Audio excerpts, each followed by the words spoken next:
Depuis sa création en 1970, Charlie Hebdo n'a jamais hésité à publier des dessins provocateurs, se moquant des dirigeants, des stars comme des religions. Fidèle à cette tradition de presse libre et frondeuse, en février 2006, l'hebdomadaire satirique, comme plusieurs journaux européens, reprend les 12 caricatures de Mahomet publiées par le quotidien danois Jyllands-Posten. Son directeur de l'époque, Philippe Wahl. On a publié ces caricatures déjà par solidarité avec les dessinateurs du Danemark, qui ont exercé son droit à la liberté de caricature et à la presse.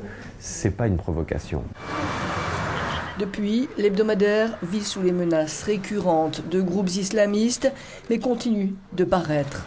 En novembre 2011, il sort un numéro spécial baptisé Sharia Hebdo avec le prophète Mahomet, hilarant une.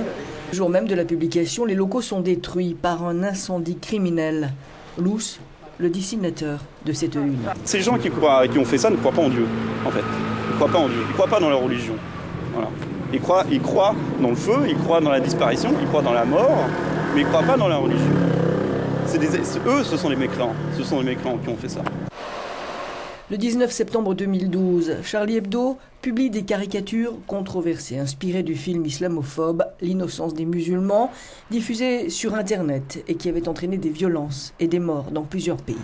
Accusé par des associations de provocation, la haine et diffamation, le directeur de l'hebdomadaire, Stéphane Charbonnier, se défendait ainsi. On ne peut pas caricaturer Mahomet en France. Si, évidemment qu'on peut caricaturer Mahomet. On peut caricaturer tout le monde en France. En France, la religion est comprise comme une philosophie, comme une idée. Et je peux caricaturer Mahomet comme je peux caricaturer Marx. La justice française avait déclaré nulles les poursuites contre le directeur de Charlie Hebdo.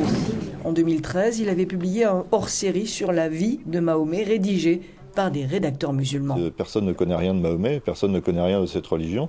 C'est une religion qui fait peur parce qu'à chaque fois qu'on en parle, c'est pour parler des attentats commis par une extrême minorité. Donc je pense qu'on aurait peut-être dû commencer par là d'ailleurs, c'est-à-dire faire connaître Mahomet et faire connaître l'islam avant d'en rigoler ou de rigoler avec.